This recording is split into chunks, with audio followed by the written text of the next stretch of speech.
Les amis, j'espère que vous allez bien, je suis très heureux de vous retrouver pour une nouvelle vidéo YouTube. Alors aujourd'hui, j'avais envie de réagir à un documentaire qui est sorti tard l'époque, qui est sorti en mai, sur France 5, portugais comme vous le savez que je suis. J'ai voulu réagir à ce documentaire, cela parle de la cuisine portugaise, pastéis ou pastiche.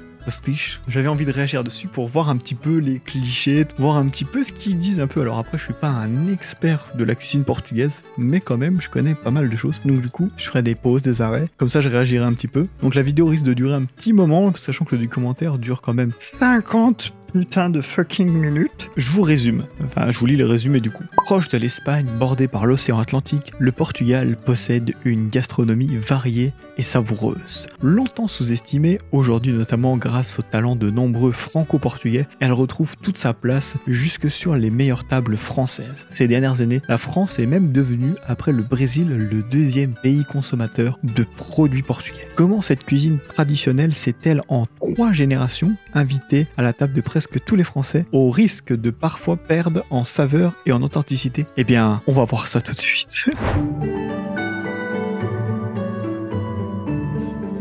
Près de Lille, au marché de M.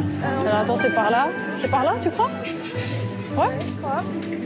Ce dimanche midi, Ariane, 16 ans, emmène sa mère Jacinta dans ce food truck à la mode. Jacinta?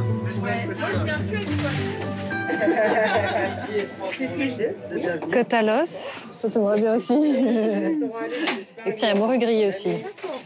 Morue grillée. Ici, tous les plats sont portugais et ça tombe bien. Saison locaux braisés. Ça, je connais pas. Non, j'ai jamais essayé. On va demander. Ouais. Comme sa mère, Ariane est née en France, mais ses grands-parents sont nés au Portugal. Mère et fille se passionnent pour la cuisine de leurs origines. Qu'est-ce qui vous ferait plaisir? J'aimerais bien un demi-poulet braisé. Tu l'aimes comment ton poulet, bien braisé? Ah, le fameux poulet. Du poulet mariné et grillé au feu de bois. C'était un peu chelou. Tu l'aimes comment ton poulet? Je l'aime bien braisé, moi, mon poulet. C'était un peu bizarre quand même, non, les amis? Un peu jeune, hein? Le churrasco en portugais. C'est la spécialité qui fait le succès de Christophe depuis 5 ans. Hop. Et pour obtenir ce goût si particulier, ce Français, lui aussi d'origine portugaise, a investi dans un four traditionnel. Le four à braise, il va garder la chaleur et les viandes, elles vont rester juteuses. Et la viande, elle va rester ultra tendre. Voilà. 5 € le demi-poulet mariné, piquant ou non. Je vous propose de vous installer si vous voulez. Ah, merci. Pour accompagner le poulet churrasco, merci. Ariane et sa mère ont choisi des frites de madère, des petits cubes de pâte de maïs frit. D'accord, ok. La sauce, elle est superbe. Elles sont vraiment super, ces frites. Hein. C'est moelleux et croustillant. C'est vraiment inédit. Vous connaissiez pas? Ah non, pas du tout. Ah d'accord. Effectivement. Vous êtes d'origine portugaise? Ah oui, mais... Alors, au Portugal, il y a 10 régions, 2 îles, et chaque région a vraiment ses traditions alimentaires culinaires. En fait, la cuisine portugaise, c'est souvent des choses très simples. Là, on a l'impression de voir que du riz avec du persil, c'est tout. Mais en fait, il y a vraiment beaucoup de goût, c'est très savoureux. Et ils ont mis, je pense, un petit bouillon de quelque chose. Quoi? J'aurais bien aimé savoir un petit peu. En fait, on utilise de l'ail fumé. Et l'ail fumé, on va l'écraser. Ça, c'est super, l'ail comme ça, travailler comme ça. En tout cas, c'est délicieux. Merci. Ah, parfait. Je vous apporte les petits légumes. Ça marche. Une cuisine variée, appréciée aussi des Français qui ne sont pas d'origine portugaise. Ces dernières années, la France est même devenue, après le Brésil, le 2e pays consommateur de produits portugais. Pour comprendre cet engouement, nous sommes partis au Portugal, comme 3 millions de touristes français chaque année. Quand même. Dans le nord du Porto, pays, ça. nous avons suivi le sillage de la morue, plat favori des Portugais. Ce poisson cache de nombreux secrets. Trop bon. Car depuis 50 ans, l'industrie de la morue a transformé profondément les traditions. Quelle morue choisir pour être sûr de la déguster en France comme un vrai Portugais?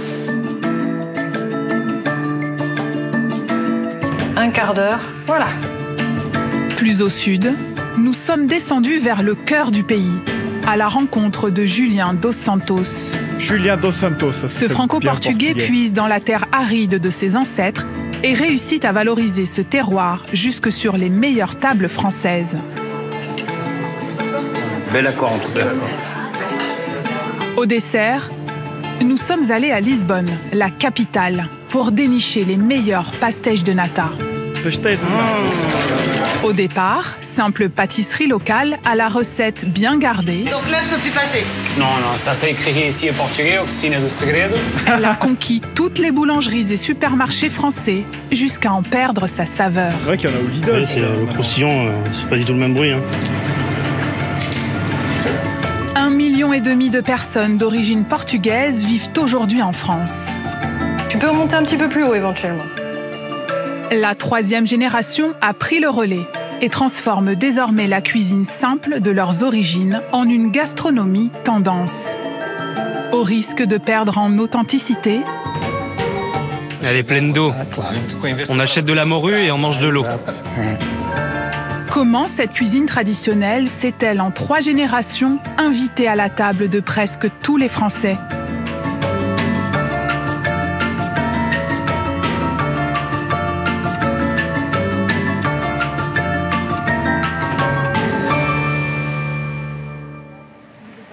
C'est une petite route au milieu du Portugal.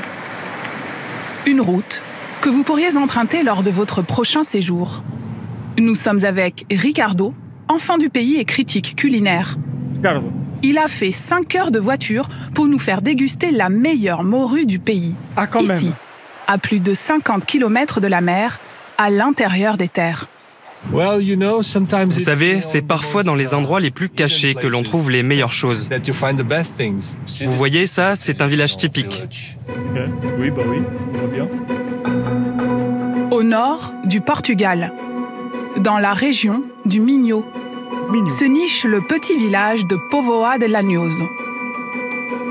Ok, je connais pas. Mais c'est dans le nord. Ah, voilà l'endroit. Le temple de la morue. Ah, La morue, c'est le plat national du Portugal. il y a carrément le Ricardo temple. a sillonné le pays pendant 10 ans avant de tomber sur ce restaurant qui lui a été recommandé par un ami. Ici, on sert de la morue depuis 1971. Ah, Je peux ? À cette époque, les Portugais étaient les premiers producteurs mondiaux de morue. Ah, monsieur Victor. Bonjour. Bonjour, ça va bien ? Merci de votre visite. Je vous montre la morue, elle est arrivée ce matin. Suivez-moi. Allez, je vous suis. Le patron, Oh, l'ancien. Victor, est sans doute l'un des meilleurs spécialistes de la morue du pays. À 83 ans, il continue d'acheter et de cuisiner ce poisson comme la tradition l'exige. waouh, ça rigole pas. Alors voici la morue qui vient juste d'arriver.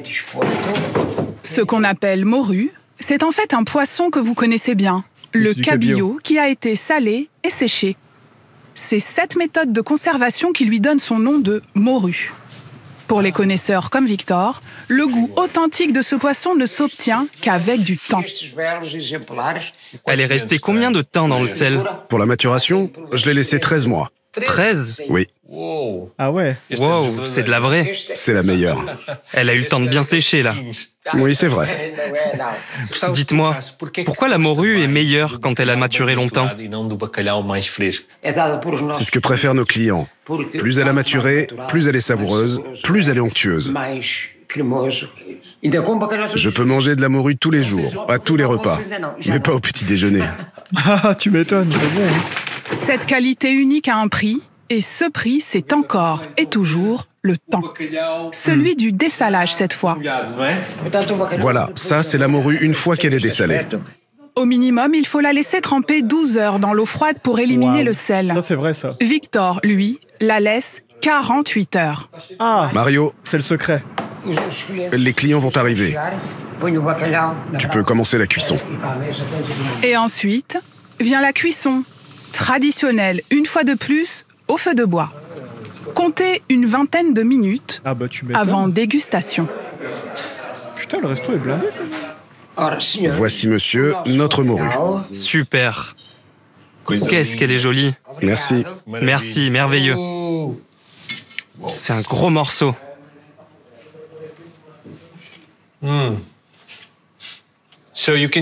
Alors, vous voyez là, on peut voir en dessous, si on met la cuillère comme ça, c'est la graisse du poisson, vous voyez ? Et il faut évidemment rajouter un peu d'huile d'olive. Ensuite, les pommes de terre, que l'on appelle mourou. Mourou, cela veut dire frapper. Et en effet, elles ont réellement été frappées. Et pourquoi on fait ça? Parce qu'une fois qu'elles ont été écrasées, frappées, l'huile d'olive peut mieux pénétrer à l'intérieur. Et bien sûr, on ajoute de l'ail. Au Portugal, on met de l'ail partout. Ah, ça c'est vrai. On y retourne. Oh mon Dieu, c'est merveilleux. Oh Jesus. La cuisson aussi compte beaucoup. Elle est croustillante à l'extérieur, mais elle reste fondante à l'intérieur. Et c'est difficile d'arriver à cet équilibre dans la cuisson. Elle a été parfaitement dessalée. Merci beaucoup. 20% de la pêche mondiale se retrouve dans les assiettes des Portugais. Pourtant, ce n'est pas au large de ces côtes que le poisson est pêché. Pour trouver le cabillaud qui deviendra morue, il faut monter à la limite du cercle arctique, dans l'Atlantique Nord. Ce sont les Vikings qui, en échange du sel, ont apporté ce plat au Portugal. Ah, on a changé à la sel. suite, les marins portugais sont eux aussi partis chercher le cabillaud dans le Grand Nord. Cette pêche traditionnelle atteint son apogée dans les années 60. Vestige de cette époque, sur la côte, Vila Praia de Ancora, l'un des plus anciens ports de pêcheurs de morue du Portugal.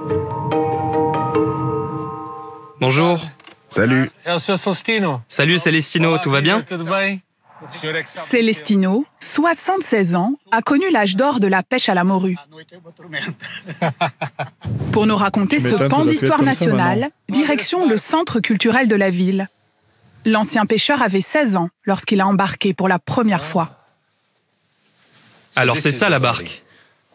À l'époque, la pêche traditionnelle était bien différente de celle d'aujourd'hui.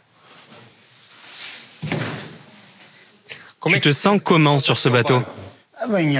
Les souvenirs ressurgissent. J'ai passé beaucoup d'heures là-dessus.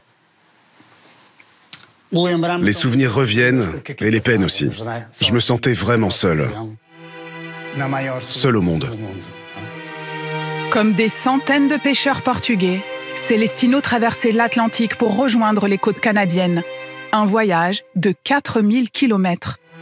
La pêche au cabillaud durait 6 mois. Ah ouais, non, mais ça déconne pas en fait. Ça, c'est la photo du Santa Maria Manuela. Ici, un bateau à voile. Et là, c'est moi, avec des bottes en caoutchouc. Arrivé là-bas, Celestino montait dans un canot comme celui-ci pour pêcher, en plein milieu de l'océan, seul. Une expérience qui ne s'oublie pas. Et c'était dangereux de naviguer sur ce bateau? Oui, très dangereux.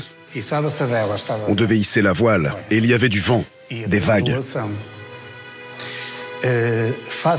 Si je glissais, je pouvais facilement passer par-dessus bord. À ces conditions de travail rustique, s'ajoutait une technique ancestrale qui permettait de pêcher les meilleurs poissons.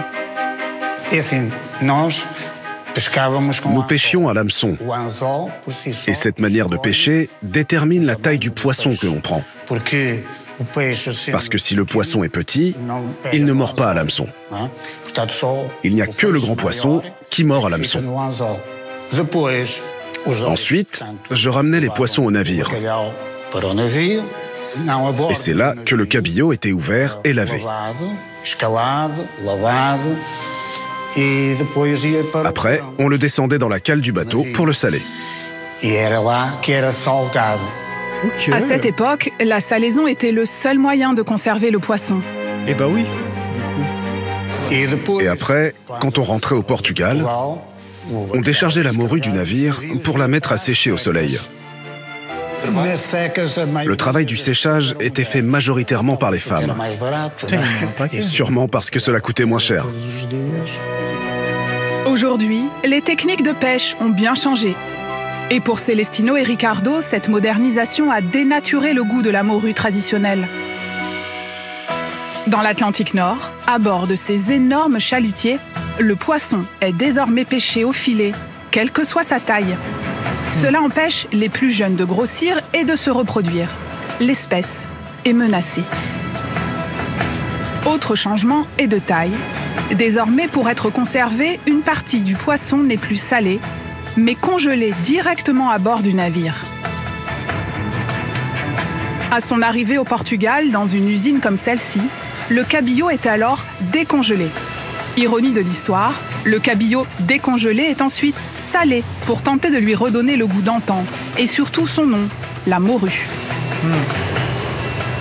Et cette morue, qui a subi 2 procédés de conservation, congélation puis salaison, coûte plus cher que la morue traditionnelle. Bah ouais, tu m'étonnes.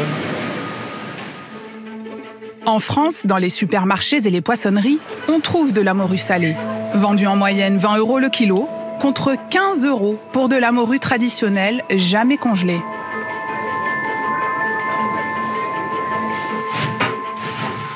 Alors, pour tenter d'y voir clair, nous montrons à Vanessa Bedjaï-Haddad, diététicienne, les morues que nous avons trouvées en supermarché. Et il y a de tout. De la morue congelée puis salée, mais aussi de la morue salée, puis dessalée, puis congelée. Ah d'accord. Et surprise, sur ces étiquettes, Vanessa n'a pas trouvé que du cabillaud et du sel. Si on regarde en détail, on se rend compte que sur certains produits, vous avez le poisson, mais vous avez aussi E450, E451, E452, qui sont des additifs, qui sont des polyphosphates, ou plus précisément des triphosphates, des diphosphates. C'est un additif qu'on trouve partout, dans les charcuteries, dans les produits de boulangerie, dans les produits de viennoiserie. Donc finalement, même si c'est des toutes petites quantités dans un produit, le risque, c'est qu'effectivement, à la fin de la journée, on se retrouve à en consommer trop. Ces polyphosphates que les industriels ajoutent à la morue pourraient à la longue poser des problèmes de santé chez les consommateurs. C'est ce que conclut l'EFSA, l'Autorité européenne de sécurité des aliments. Ça déconne vraiment pas, leur Dans son dernier rapport, publié en 2019, l'organisme pointe des risques de maladies cardiovasculaires en cas de dépassement de la dose journalière autorisée. Ah, carrément. Alors, comment être sûr d'acheter la morue la plus savoureuse et sans additifs ?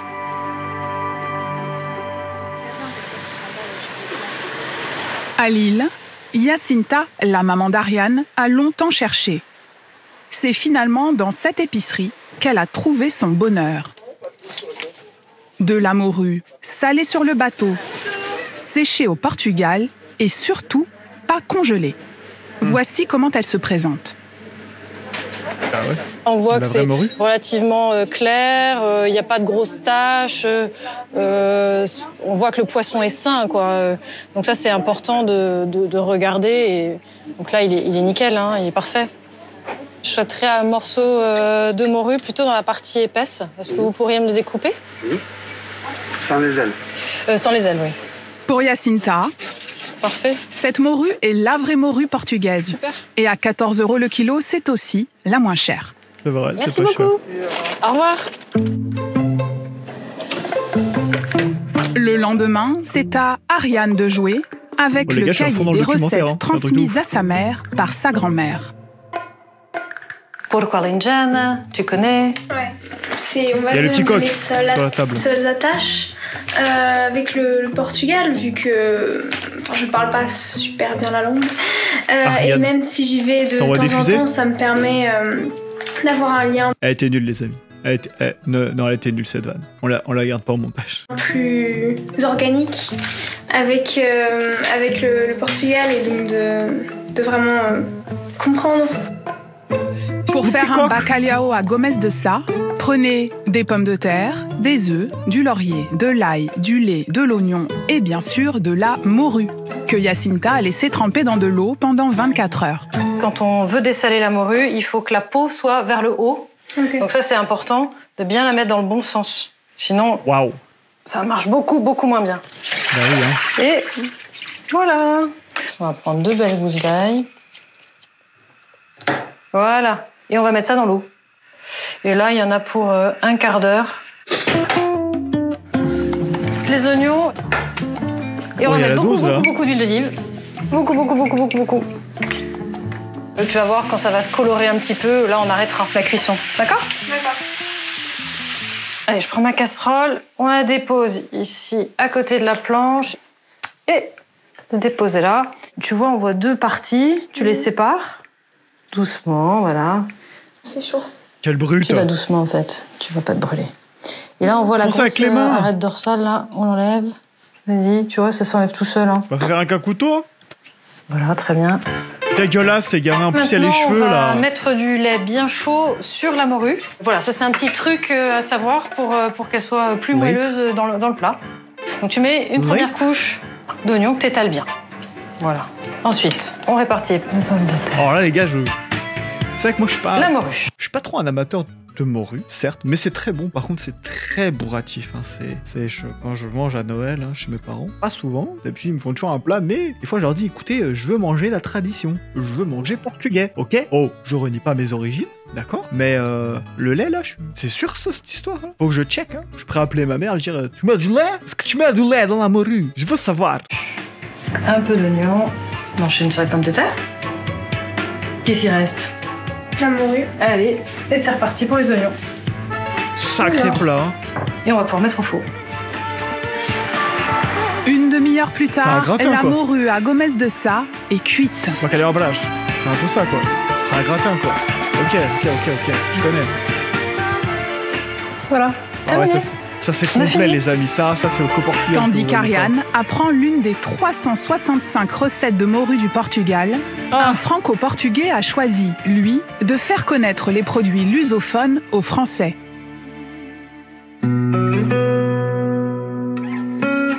Nous sommes à 2 heures de Porto, c'est Douro, dans ça. l'Alto Douro. Ah, les gars, c'est qui le professionnel? Les gars, c'est qui le professionnel du Portugal? C'est chez moi le Nord, ça c'est le Douro, je le connais. Je l'ai vu, j'étais là, j'ai fait, toi je t'ai vu, toi. Toi t'es le Douro, comme le coup d'euro. Sauf que c'est juste de l'eau, voilà. C'était nul.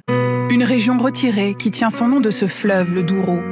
C'est ici, et nulle part ailleurs, qu'est produit le Porto. Le premier vin à avoir reçu une appellation contrôlée. Avec 24 millions de bouteilles vendues en France cette année, nous sommes le premier importateur de ce vin que nous consommons surtout en apéritif. Sur les pentes de ces collines poussent des vignes en terrasse depuis plus de 2000 ans. L'hiver est long et froid, mais l'été, la température peut atteindre les 50 degrés. Ah! C'est ce climat qui rend ce vin si particulier. On dit que la vigne doit souffrir pour produire des bons jus. Et donc là, on voit vraiment qu'elle a une grande difficulté à aller chercher finalement ses ressources, l'eau, vraiment dans la roche. Alors que ses deux parents ont quitté le Portugal dans les années 70 pour s'installer en France, Julien Dos Santos a fait le chemin inverse. Il est venu s'installer ici il y a 10 ans, lorsqu'il a hérité du domaine de son grand-père. Donc là, on a vraiment la vue sur la propriété qui sont délimitées par les deux chemins. Là. Sur cette propriété de 10 hectares, il a fait le pari un peu fou de commercialiser les produits portugais de son grand-père en France et à l'étranger. Il est bien sucré, hein, parce que ça colle. Dans ses vignes, avec lesquelles il produit du vin de Porto, Julien reçoit aujourd'hui des clients potentiels. Dao, t'as trouvé une grappe? Un couple de restaurateurs portugais, derrière eux, un couple de touristes français amateurs de vin et un chef parisien. Ah ouais! L'occasion de leur faire découvrir un autre Porto que celui qu'on a l'habitude de boire en France. Mais celle-ci doit être très sucrée. Les vendanges sont finies depuis 1 mois, mais il reste encore quelques raisins.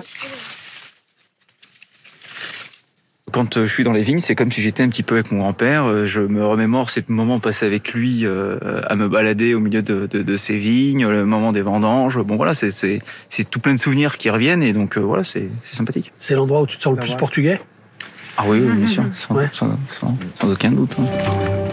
Alors que ses concurrents vendent en majorité des bouteilles de 3 ans d'âge, Julien a tout misé sur la maturité de ses portos. Ce qui fait la valeur de sa cave, ce sont ses tonneaux, hérités de son grand-père. Certains contiennent du Porto ayant 100 ans d'âge. Waouh! Ça, c'est la classe.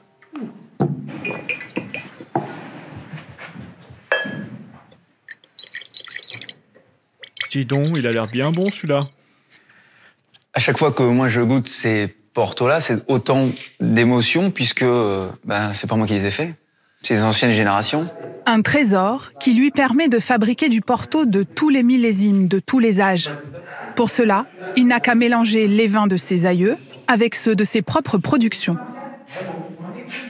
Okay. Quand on veut faire, par exemple, un Porto de 30 ans d'âge, ce qu'on va faire, c'est un mélange de différents fûts pour que la moyenne arithmétique est au minimum donc 30 ans.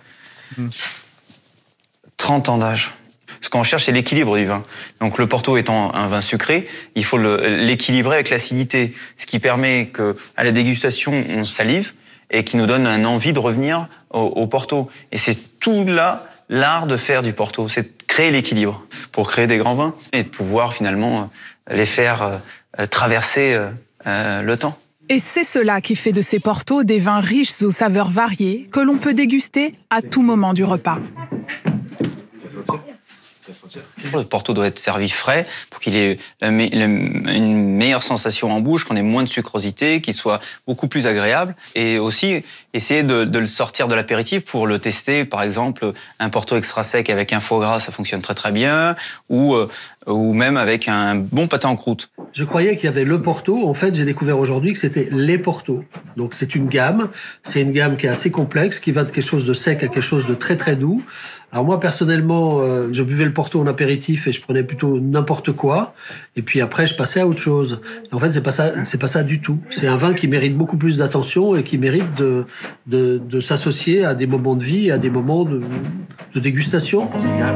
Alors que les bouteilles de ses concurrents se vendent en moyenne 6 €, l'entrée de gamme de Julien coûte 2 fois plus cher. Il a même des bouteilles à près de 200 €. Les clients semblent séduits.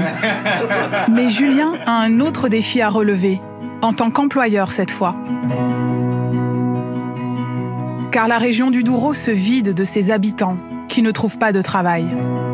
Alors, pour garder ses ouvriers actifs tout au long de l'année, il a modernisé la production d'huile d'olive de son grand-père. Et là encore, il a choisi de faire du haut de gamme. Allez, on y va. L'odeur n'est pas du tout agréable. Mais ça doit être du bon fertilisant.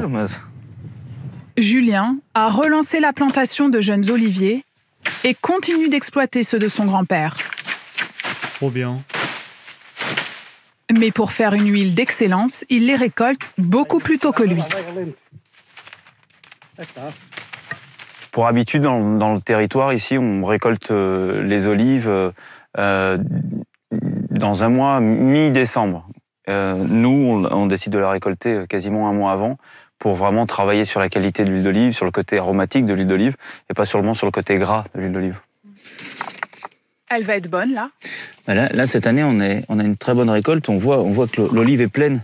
Des fois, elle est un peu sèche et là, elle est vraiment très pleine avec un fruité vert. On cherche vraiment une olive avec très peu d'acidité. On est à 0,2% d'acidité. Et vraiment avoir une huile d'olive gustative, gastronomique.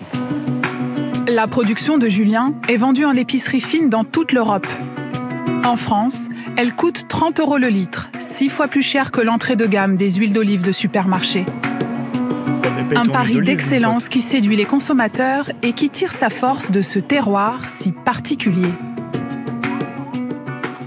Ici, la gastronomie a longtemps été celle du potager, la cuisine simple et populaire. Ils ont bien poussé les choux, hein. Une cuisine que ses employés l'invitent régulièrement à partager, comme s'il faisait partie de la famille. Tu veux de la soupe, Teresa? C'est possible. Merci. Soupe aux choux du potager, accompagnée de chorizo maison et du fromage du voisin. C'est bon? C'est moi qui l'ai fait. Avec l'huile d'olive et puis le fumé du chorizo, pour moi, c'est un des plats que j'adore. Ici, on mange local. Et grâce à Julien, ces produits-là se retrouvent désormais aussi à la table de nos grands chefs français. À Paris, une fois par mois, Bonjour messieurs, bienvenue, ça va? Vous allez bien? C'est Mickaël. Ce restaurant gastronomique, 1 étoile au Michelin, propose à ses clients un menu à 60 €, accompagné exclusivement de vin de Porto. Une idée de Mickaël, le sommelier franco-portugais. Je vais vous faire découvrir une nouvelle quinta, de la Quinta do Seixo, sur un 10 ans d'âge. Donc là, vous allez l'avoir en avant-première. Bel équilibre sucre, alcool, acidité, et qui ira très bien avec les premières entrées et les premières amuse-bouches que je vais vous servir. Merci. Un challenge pour Tommy Gousset, le chef étoilé qui a dû innover. Tommy qui est là pour vous expliquer les premières entrées en accord. Bienvenue au restaurant. On vous a sélectionné une première entrée qu'on a travaillé avec Mickaël. Donc c'est la Saint-Jacques avec un miso d'avocat pour donner une force et une acidité à la crème d'avocat. Avec des navets en pickle, c'est des betteraves jaunes qui est forcément de saison. Bienvenue à vous. Et voici la première entrée. Bon appétit à vous. Merci. Ouais, c'est du gastro, l'objectif du chef est d'équilibrer les saveurs. Son entrée ne doit pas être dominée par le goût sucré du vin de Porto.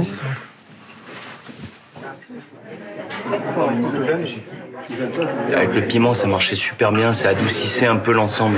Donc ouais, très intéressant. Bel accord en tout cas. En plat principal... Thibaut, vous m'envoyez le paleron, s'il vous plaît? Un paleron de bœuf couvert d'une tranche de foie gras. Le paleron n'est pas forcément une viande noble. Là, on va quand même l'associer avec du foie gras. Donc tout de suite, ça va relever cette viande que je trouve très belle aussi. J'ai besoin de rendre ma cuisine populaire, dans le sens où elle touche un large public.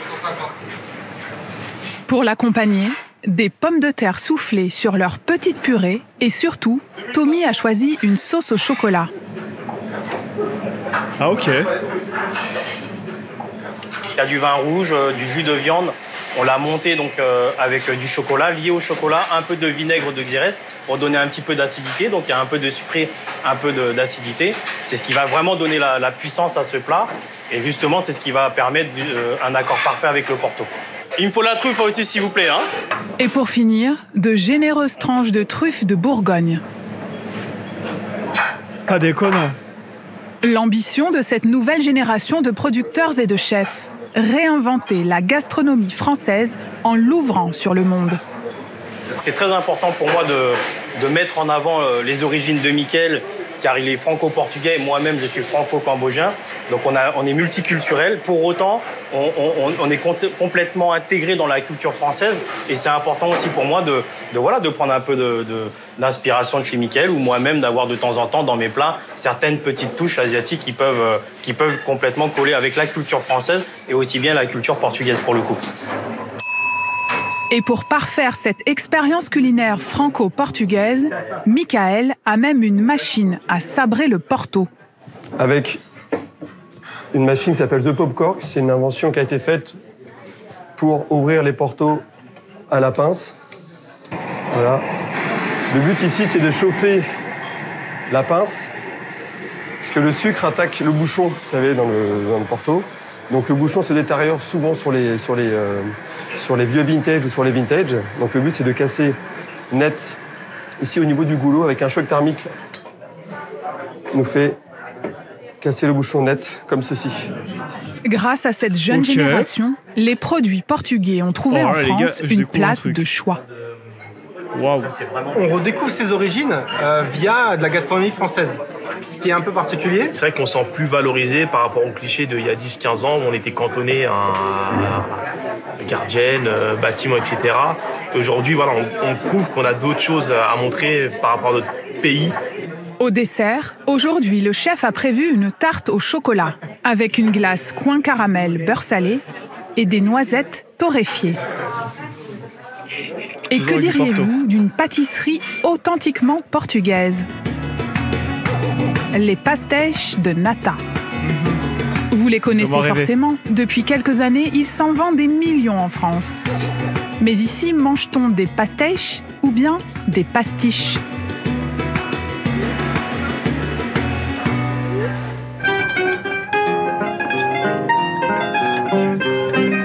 Au sud du Portugal, tout au bout de l'Estremadura, à Lisbonne.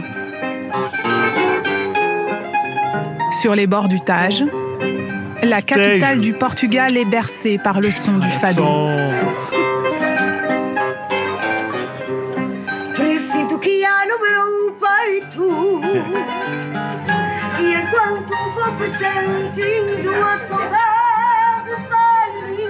Pour nous guider dans les ruelles colorées de la vieille ville, nous suivons Capucine.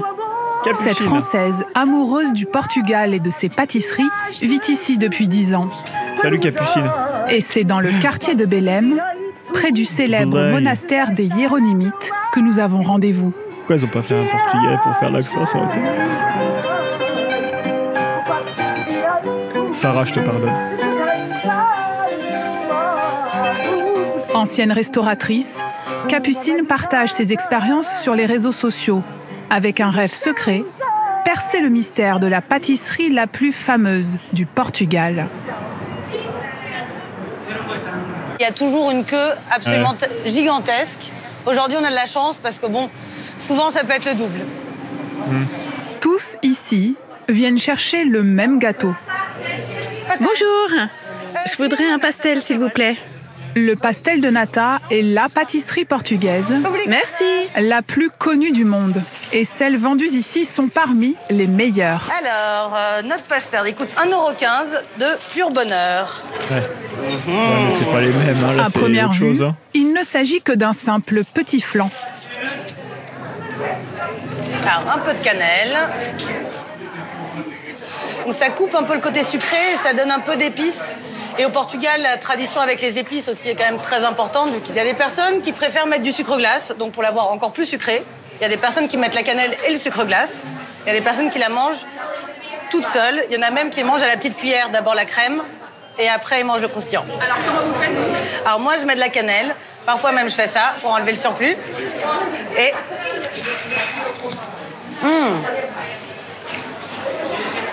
Je sais pas si vous entendez le bruit, mais... Ouais, c'est quand même hyper croustillant. Ouais. Et on s'en fout partout. Putain, me donne faim. C'est bien crémeux, on voit que la texture... Putain, je vais aller à la boutique portugaise, là. Et très délicieux. Il y en a une chez moi, là, il n'y a pas longtemps, là. Putain, j'ai envie d'aller.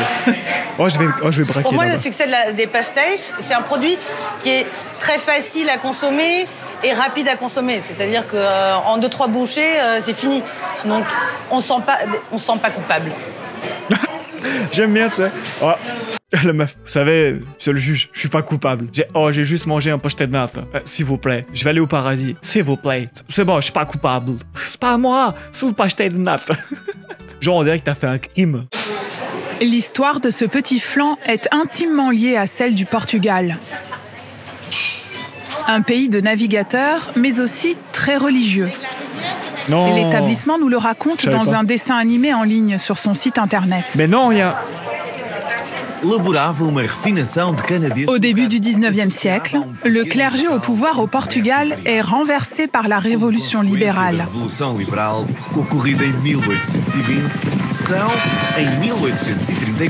Le monastère des Hiéronymites doit fermer. Une partie des moines qui y vivaient trouve refuge dans le magasin le plus proche. Pour subsister, les moines décident de fabriquer des pastéis de nata suivant leurs propres recettes. Le succès auprès du public est immédiat. En 1837, ils transmettent la boutique à une famille de commerçants en leur faisant promettre de ne jamais révéler la recette secrète. Le secret. Allons-y.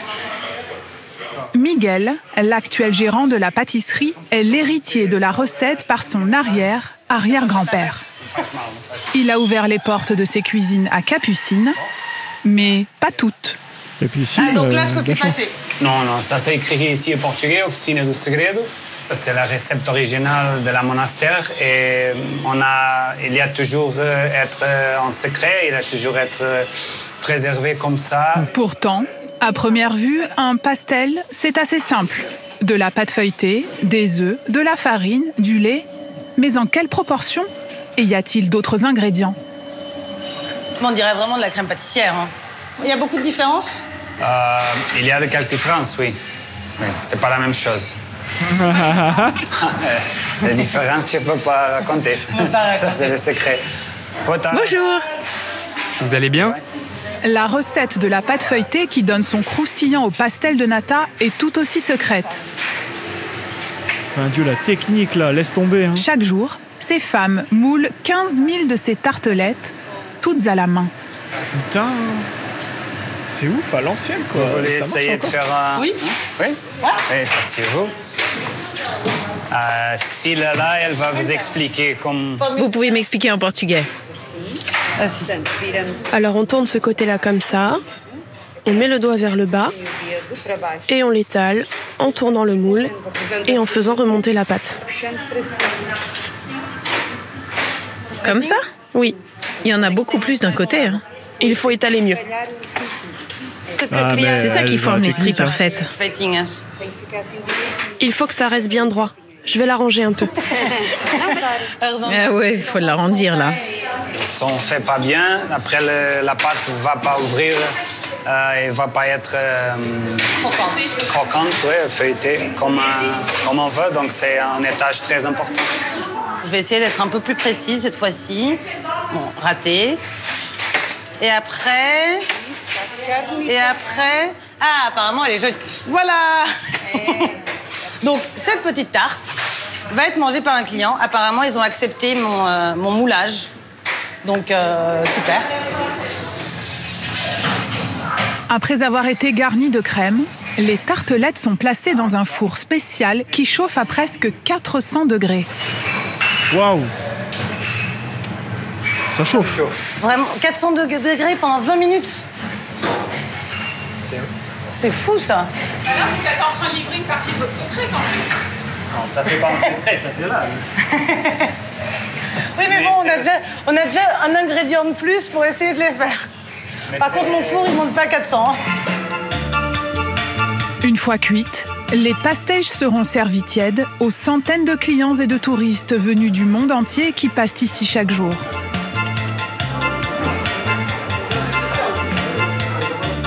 Et même loin du monastère, dans la vieille ville de Lisbonne, les touristes s'attendent à manger des pastèches. C'est un incontournable des circuits touristiques. Mais de quoi sont faites les autres pastèches, celles qui ne sont pas fabriquées dans la pâtisserie originelle? Alors, voyons voir ce que ça donne. Je ne connais pas cette maison de Natas, donc on va voir. Très bonne, la pâte et la crème est très goûteuse avec un petit goût de citron. Très agréable. Alors, c'était bon? C'est délicieux, merci. C'est quoi votre recette? Quels ingrédients vous utilisez? Lait, des œufs, de la cannelle, un petit peu de citron et des secrets. Et le secret. Et ce secret est connu de combien de personnes? Deux. Deux? Vous? Oui. Et le pâtissier? Et le pâtissier. Et ma femme. Ah bon. Toi. Ici encore, les Portugais tiennent leur langue. Dans cette pâtisserie chic, les pastèches sont différents, mais la recette est tout aussi secrète. Elle va en bouffer combien là? Et après elle dit oh c'est péché mignon. J'aime beaucoup ce pastel parce que quand il y a le croustillant, on entend ce bruit qui croustille comme ça. C'est déjà, elle a gagné beaucoup de points. Quelle est votre recette des pastéis? C'est un secret très bien gardé, connu de seulement 4 personnes. L'une sait faire la pâte, l'autre la crème. Et après, il y a 2 autres personnes qui savent manier le four et la cuisson. C'est comme ça qu'on garde le secret.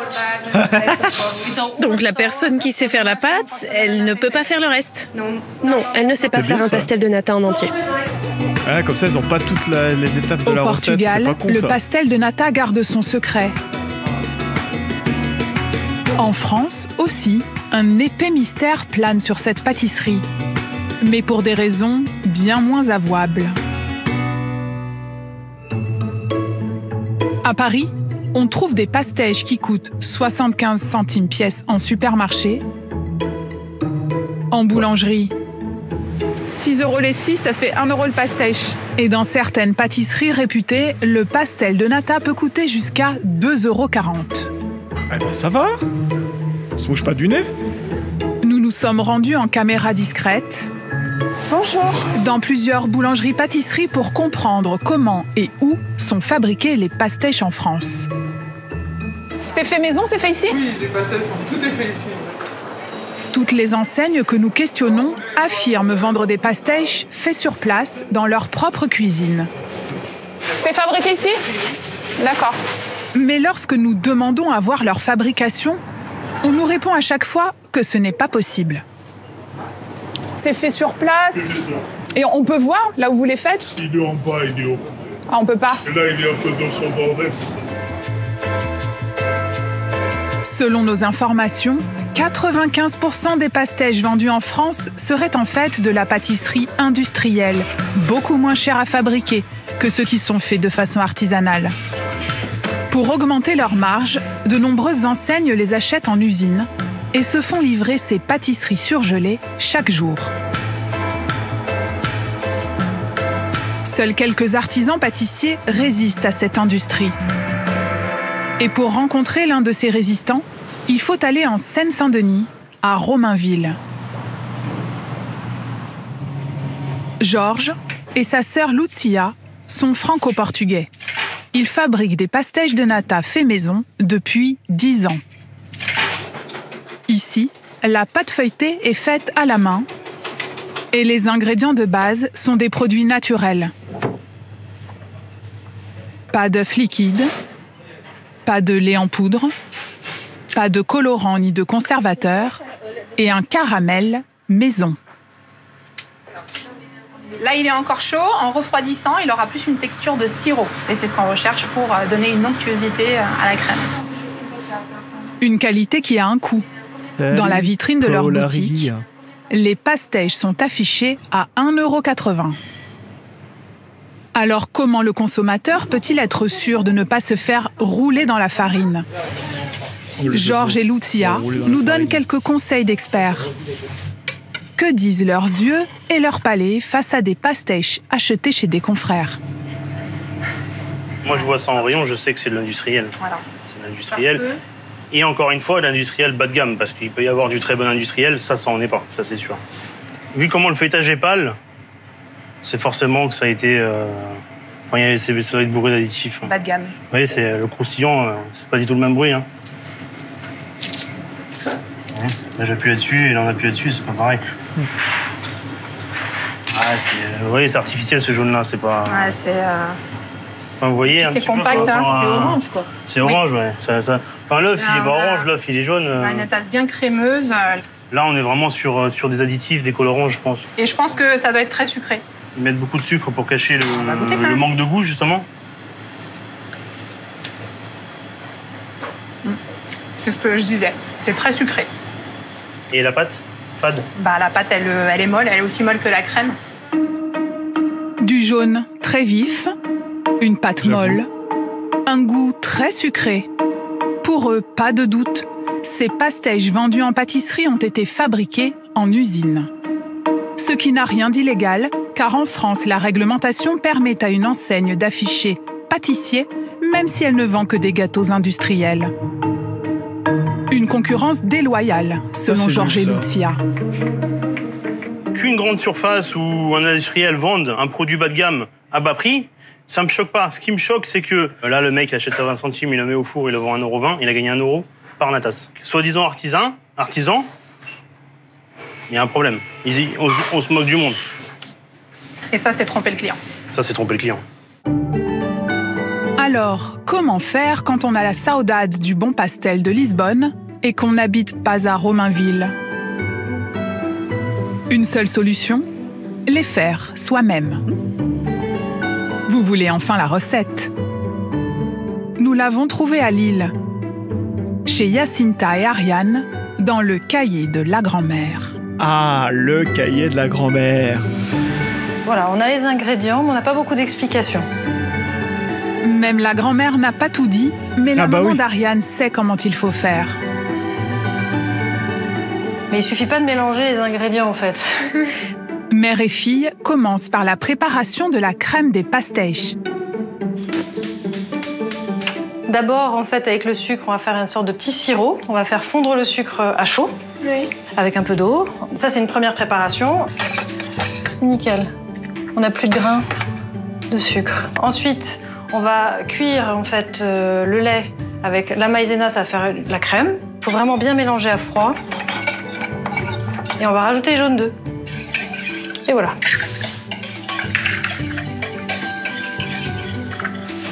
On va mélanger le sirop, la crème. Voilà.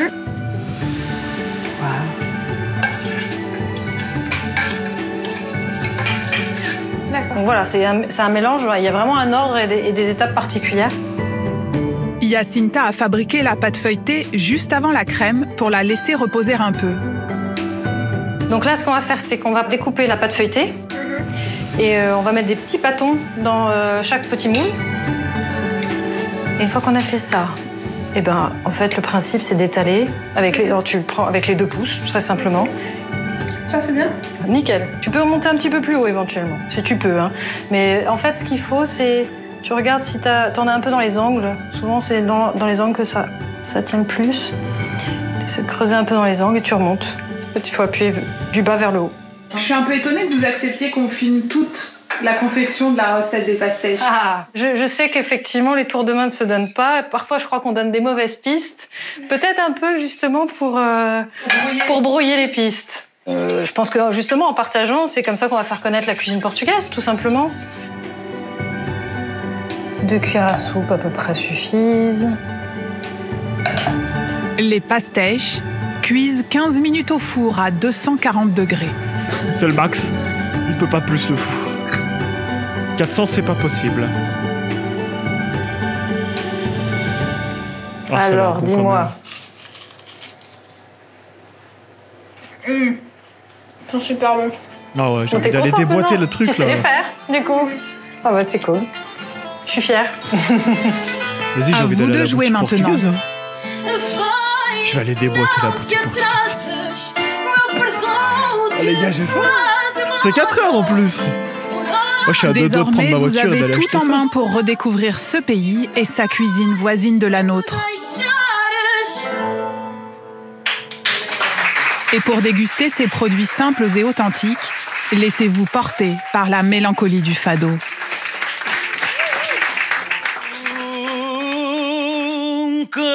Pensei, depois de tanta amizade, ficasse tanta maldade.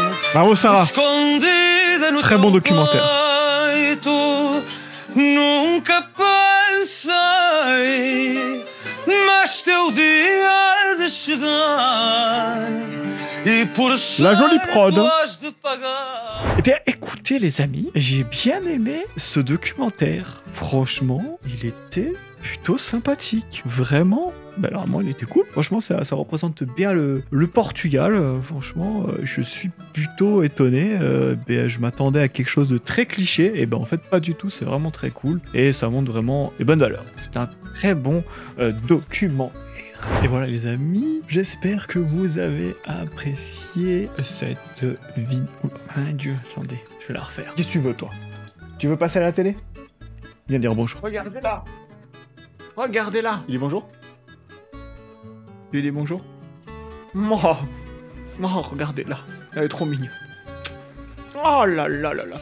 Mais qu'est-ce que je suis mignonne. Allez, c'était Orca, vous la connaissez déjà. Les amis, si vous avez aimé cette vidéo, n'hésitez pas à lâcher un maximum de pouces bleus pour me soutenir. En commentaire, vous pouvez me dire ce que vous avez pensé de cette vidéo. Un petit peu plus longue que toutes les autres, mais franchement, j'ai bien kiffé ce documentaire. C'est vraiment très cool. Si vous n'êtes pas encore abonné à la chaîne, vous pouvez le faire en cliquant sur le bouton rouge s'abonner. C'est gratuit. En activant la cloche de notification, comme ça, vous serez toujours notifié lorsque je sors une nouvelle vidéo. Quant à moi, je vous retrouve très vite pour une nouvelle vidéo. C'était Nono. Bye bye, des bisous.